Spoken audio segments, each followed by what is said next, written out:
بسم اللہ الرحمن الرحیم۔ السلام علیکم ورحمۃ اللہ وبرکاتہ۔ بسم اللہ الرحمن الرحیم۔ عزیز طلبہ، امید ہے آپ سب خیریت سے ہوں گے۔ آج ہم لیول نمبر 3 کا سبق نمبر 10 پڑھیں گے، جس کا عنوان ہے مثال قاعدہ نمبر 1، قاعدہ نمبر 2، یعید عدۃ۔ اس سے قبل اسباق کے اندر ہم نے محموز کے قواعد پڑھے تھے، اور جیسا کہ آپ کو معلوم ہے ہمارا 7 اقسام کا بیان چل رہا تھا۔ اس کے اندر صحیح اور محموز کو ہم تفصیلاً پڑھ چکے ہیں۔ آج کے سبق کے اندر ہم تیسری قسم یعنی مثال کو شروع کریں گے۔ تو مثال کو باقاعدہ طور پر شروع کرنے سے قبل اس کی تعریف جان لیتے ہیں، تاکہ آنے والے قواعد سمجھنا ہمارے لیے آسان ہو جائے۔ اگرچہ یہ تعریف ہم پہلے بھی پڑھ چکے ہیں، لیکن تکرار کی غرض سے دوبارہ اس کو دہرا لیتے ہیں، تاکہ نئے احباب کو بھی مثال کی تعریف یاد ہو جائے اور وہ بھی پہچان لیں کہ مثال کس کو کہتے ہیں۔ مثال وہ کلمہ جس کا فا کلمہ حرف علت ہو، اسے معتل الفا بھی کہتے ہیں۔ یعنی جس کلمہ کے اندر فا کلمہ حرف علت ہو، اس کو 2 نام دیے جاتے ہیں، اس کو مثال بھی کہا جاتا ہے اور اس کو معتل الفا بھی کہا جاتا ہے۔ تنبیہ: اگر فا کلمہ میں واقع ہونے والا حرف علت واو ہو تو اس کلمہ کو مثال واوی کہتے ہیں، اور اگر یا ہو تو مثال یائی بھی کہتے ہیں۔ یعنی مثال کی بھی پھر 2 قسمیں بن جاتی ہیں۔ اگر حرف علت واو ہو تو مثال واوی کہیں گے، حرف علت یا ہو تو مثال یائی کہیں گے۔ مثال کے طور پر وعظ، اب آپ دیکھیں اس کے اندر حرف علت واو ہے، تو ہم اس کو مثال واوی کے قبیل سے گروپ سے شمار کریں گے۔ اور یتیم کے اندر حرف علت یا ہے فا کلمہ کے اندر، تو ہم اس کو مثال یائی کہیں گے۔ تو یہ تھی مثال کی تعریف اور مثال کی اقسام حرف علت کے اعتبار سے۔ تو آئیے باقاعدہ طور پر مثال کے قواعد کو جاری کرتے ہیں، چونکہ صحیح کے علاوہ دیگر جتنے بھی ابواب ہیں ان کے اندر کہیں نہ کہیں کوئی نہ کوئی قاعدہ لگ رہا ہوتا ہے۔ تو آئیے ان قواعد کو شروع کرتے ہیں۔ قواعد سے قبل مثالیں آپ کے سامنے موجود ہیں، ہم معمول کے مطابق مثالوں سے اپنی بات کو سمجھتے ہیں۔ پہلی آیت ہے وَلَا تَزِرُ وَازِرَةٌ وِزْرَ أُخْرَى، کوئی دوسرے کا بوجھ نہیں اٹھائے گا۔ فَهَبْ لِي مِن لَّدُنْكَ وَلِيًّا يَرِثُنِي، پس مجھے اپنے پاس سے والی عطا کر جو میرا وارث ہو۔ سب سے پہلے الفاظ کا تعین کر لیتے ہیں کہ ہماری اس بحث سے متعلقہ الفاظ کون سے ہیں۔ پہلی آیت کے اندر تزرو اور دوسری آیت کے اندر یریسو، یہ 2 لفظ ہیں جو ہمارے سبق سے متعلق ہیں، جن سے متعلق ہم نے اس کے بعد بات کرنی ہے۔ تزرو، آپ اس کے اندر غور کریں تو یہ مضارع کا صیغہ ہے، اور ہم نے تو کہا تھا کہ مضارع کے صیغے کے اندر 4 حرف کم از کم ہوتے ہیں۔ یعنی اگر ثلاثی مجرد بھی ہو تو اس کے ماضی کے اندر 3 حرف ہوتے ہیں۔ جب ماضی سے مضارع کے اندر صیغے کو منتقل کیا جاتا ہے تو ابتدا کے اندر مضارع کی علامت لائی جاتی ہے۔ تو جب مضارع کی علامت یا، تا، الف، نون ان میں سے کوئی آتی ہے تو پھر حروف کی تعداد 4 ہو جاتی ہے۔ تو یہاں پر تو حروف کی تعداد 3 ہے، تو ابتدا کے اندر استعمال ہونے والے جو تا ہے وہ تو مضارع کی علامت ہے۔ اس کے بعد ہمارے پاس بچنے والے حروف 2 ہیں، زا، را، تو یہ تو 2 حرف ہیں۔ اسی طریقے سے فَهَبْ لِي مِن لَّدُنْكَ وَلِيًّا يَرِثُنِي، نی ضمیر ہے جو یہاں مفعول کا معنی ادا کر رہی ہے۔ اس کے بعد بچنے والے جو حروف ہیں وہ 3 ہیں، یا، را اور سا، اور فعل مضارع کا ہے، یا علامت مضارع ہے۔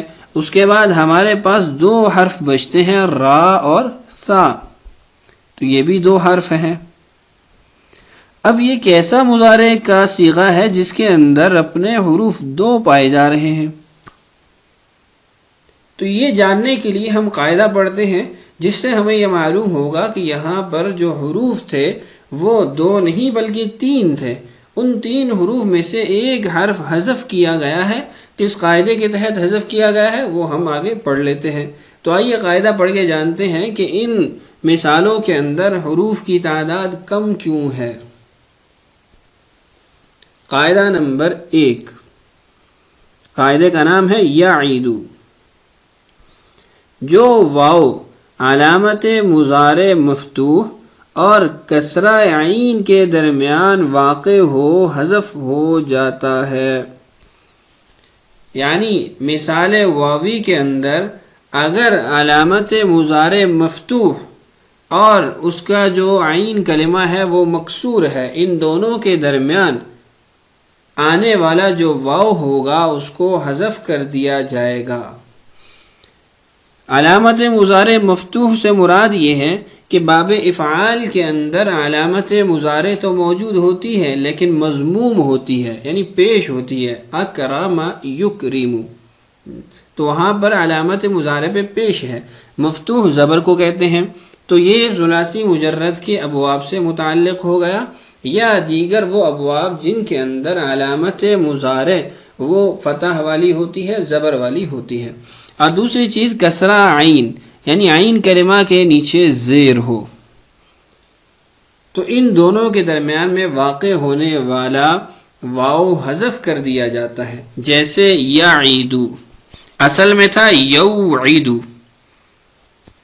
وعد یوعید، وعد اس کا ماضی ہے اور اس کا مضارع یوعید ہے. اب آپ دیکھیں کہ یا مفتوحہ ہے جو علامت مضارع ہے، اور اس کے بعد جو عین کلمہ ہے وہ مکسور ہے، اس کے نیچے زیر ہے. تو جب ایسے دو حروف کے درمیان میں واو آ جائے تو اس واو کو حذف کر دیا جاتا ہے. تو جب واو حذف ہو گیا تو پیچھے ہمارے پاس یعید بچ گیا. تو آئیے قاعدہ پڑھنے کے بعد ہم لوٹتے ہیں مثال کی طرف اور دیکھتے ہیں کہ اس کے اندر کون سا حرف کیسے حذف کیا گیا ہے. پہلا لفظ تھا ہمارے پاس تزیرو. تزیرو چونکہ مخاطب کا صیغہ ہے اس لیے یہاں پہ تا پائی جا رہی ہے. اب تزیرو کا جو ماضی ہے وہ ہے وزارا، وزارا. اب اس کا جو مضارع ہے لازمی بات ہے اس کے اندر واو بھی پایا جائے گا، چونکہ واو اصلی حرف ہے اس کو تو یہاں سے ہم نہیں ہٹا سکتے. تو یہ ہو جائے گا یوزیرو، یوزیرو.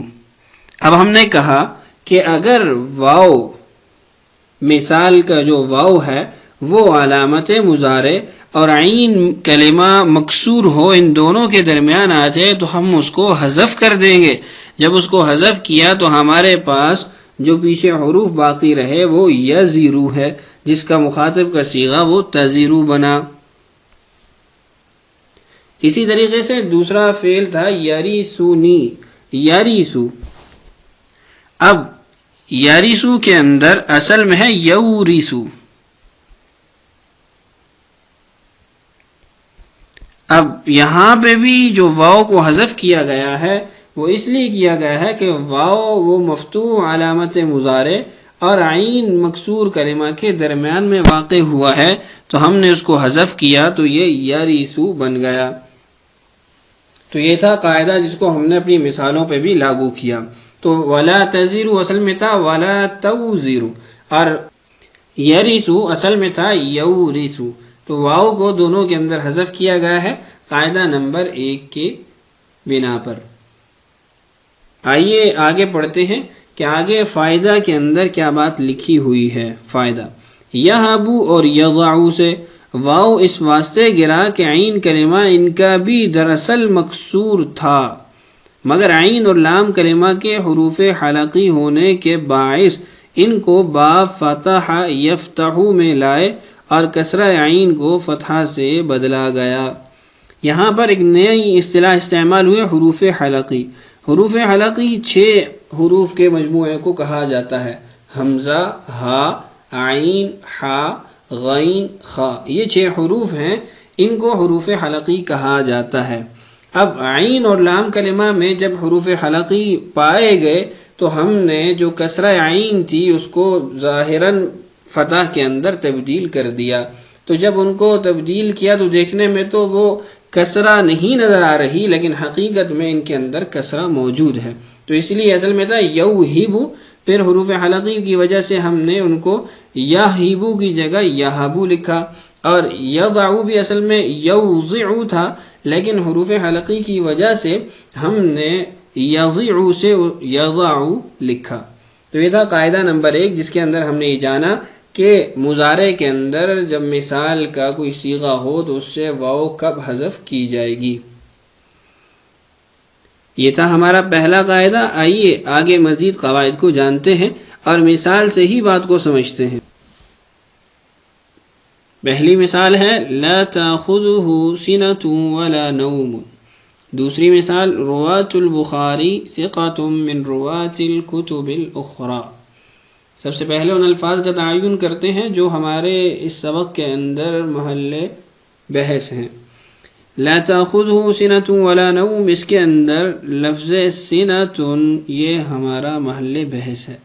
رواة البخاری ثقۃ من رواة الکتب الاخری، اس کے اندر ثقۃ ہمارے اس سبق کا موضوع ہے. یہ دونوں الفاظ اس میں مصدر کہلاتے ہیں. آپ دیکھیں تو ان کے اندر بھی حروف کی تعداد کم ہے، کہ اصل میں جو حروف پائے جانے چاہیے مصدر کے اندر ان سے کم حروف اس کے اندر پائے جا رہے ہیں. تو آئیے اس قاعدے میں یہ بھی جانیں گے کہ یہاں پہ حروف کیوں کم پائے جا رہے ہیں. فعل کے اندر تو ہم نے قاعدہ پڑھ لیا کہ وہاں پر قاعدہ نمبر 1 کی وجہ سے حروف کی تعداد کم ہو جاتی ہے.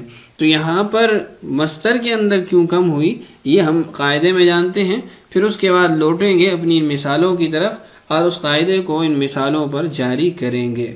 قاعدہ نمبر 2، قاعدے کا نام ہے عیدۃ. جو مصدر مثال واوی سے فعل کے وزن پر ہو، اس کے مضارع سے واو حذف ہو چکا ہو، اس واو کو مصدر سے حذف کرتے ہیں اور اس کے عوض میں تا کو بڑھاتے ہیں. جیسے عیدۃ اصل میں ہے وعد. یعنی قاعدہ نمبر 2 ہمیشہ اس وقت استعمال ہوگا جب قاعدہ نمبر 1 فعل کے اندر مستعمل ہو چکا ہو. تو جس فعل کے اندر، جس مضارع کے صیغے کے اندر قاعدہ نمبر 1 ہم جاری کر چکے ہوں گے، اسی فعل کے مصدر کے اندر ہم قاعدہ نمبر 2 جاری کریں گے. اور قاعدہ نمبر 2 اس طریقے سے جاری ہوگا کہ ہم نے جو مضارع کے اندر حرف حذف کیا تھا، واو کو حذف کیا تھا، اس واو کے بدلے میں ہم مصدر کے اندر گول تا آخر میں بڑھا دیں گے. جیسے وعد. اب اصل میں تو اس کی صورت واو عین دال کی ہے، لیکن ہم نے واو حذف کیا تھا مضارع کے اندر، تو ہم اس کے مصدر میں بھی حذف کریں گے اور اس کے آخر میں گول تا لگا دیں گے. اب جب گول تا لگا دیا تو وہ عیدۃ بن گیا. تو فعل کے وزن پہ آنے والے ہر مصدر کے اندر ہم وہی قاعدہ جاری کریں گے جو قاعدہ ہم نے مضارع کے اندر جاری کیا تھا، اور اس کے ساتھ ہم ایک حرف کی زیادتی کریں گے کہ آخر کے اندر گول تا کو بڑھا دیں گے. اب لوٹتے ہیں اپنی مثالوں کی طرف. لا تاخذہ سنۃ، یہ گول تا تو زائد ہم نے استعمال کی ہے، پیچھے حروف جو بچے وہ سین اور نون ہیں. اب سین اور نون کے اندر ایک حرف اور بھی تھا جو قاعدہ نمبر 1 کی وجہ سے حذف ہوا، وہ ہے واو. تو وسنا یوسینو اصل میں تھا، لیکن یسینو بن گیا قاعدہ نمبر 1 کی وجہ سے. اور پھر قاعدہ نمبر 2 کی وجہ سے اس کا جو مصدر ہے وہ چونکہ فعل کے وزن پہ تھا تو ہم نے سنۃ بنایا. چونکہ قاعدہ نمبر 2 کے مطابق واو جب مضارع سے حذف ہو جائے تو پھر آپ مصدر کے اندر بھی اس کا حذف باقی رکھیں گے اور بدلے کے اندر آخر میں گول تا کو استعمال کریں گے. اسی طریقے سے ثقۃ. اب ثقۃ کے اندر اصل میں تھا وثق یوثق، لیکن قاعدہ نمبر 1 کی وجہ سے وہ یثق ہو گیا. جب یثق ہو گیا تو ہم نے کہا کہ ہم اس قاعدے کو اس کے مصدر میں بھی باقی رکھیں گے. اگر وہ فعل کے وزن پر ہے تو مصدر کے اندر وثقن کے بجائے ہم نے واو کے حذف کو باقی رکھا اور آخر کے اندر گول تا اس کے بدلے میں لگا دی تو ہمارے پاس حروف کا مجموعہ وثقاتن کی صورت میں بن گیا۔ تو یہ دونوں جو مصدر تھے یہ قاعدہ نمبر 2 بلکہ قاعدہ نمبر 1 کے بھی امتزاج سے ہمارے سامنے موجود ہے۔ تو یہ تھا آج کا ہمارا سبق۔ امید ہے ان دونوں قواعد کو آپ اچھے طریقے سے سمجھ چکے ہوں گے۔ اللہ تعالیٰ سے دعا ہے اللہ ہمارے لیے ان اسباق کو سمجھنا آسان کرے۔ آئیے اب اپنی مشق کی طرف بڑھتے ہیں۔ مشق کے اندر کچھ مثالیں ہیں، آپ نے ان مثالوں کے اوپر ان قاعدوں کو جاری کرنا ہے جو آپ قبل کے اندر پڑھ چکے ہیں۔ سب سے پہلے قاعدہ نمبر 1 کی کچھ مثالیں ہیں، میں پڑھ دیتا ہوں۔ وَلَا تَزِرُ وَازِرَةٌ وِزْرَ أُخْرَى يَهَبُ لِمَن يَشَاءُ إِنَاثًا وَيَهَبُ لِمَن يَشَاءُ الذُّكُورَ يَصِلُ يَصِلَانِ لَا يَزِينُ لَا يَزِينَانِ وَتَصِفُ أَلْسِنَتُهُمُ الْكَذِبَ يَوْمَ تَجِدُ كُلُّ نَفْسٍ مَّا عَمِلَتْ لَمْ يَرِدْ لَمْ يَرِدَا يَصِفُ الْجَدُّ لِأَحْفَادِهِ أَيَّامَ طُفُولَتِهِ۔ تو یہ مثالیں تھیں قاعدہ نمبر 1 سے متعلق۔ آئیے قاعدہ نمبر 2 کی مثالیں بھی پڑھ لیتے ہیں۔ مثالیں قاعدہ نمبر 2۔ هذا كتاب اسمه صفة الجنة إن أموالنا وأنفسنا هبة لإعلاء كلمة الله الصلاة صلة بين الله وعبده التاريخ صحيفة والصحائف كلها عظة۔ تو قاعدہ نمبر 1 اور قاعدہ نمبر 2 کی تمام مثالوں پر آپ قاعدہ نمبر 1 اور قاعدہ نمبر 2 جاری کریں تاکہ قواعد اچھے طریقے سے آپ کے ذہن کے اندر بیٹھ جائیں۔ اللہ تعالی ہمارے لیے ان اسباق کا سمجھنا آسان کرے۔ اللہ تعالی ہم سب کا حامی و ناصر ہو۔ آج کے لیے اتنا ہی کافی ہے، اجازت دیجیے۔ السلام علیکم ورحمۃ اللہ۔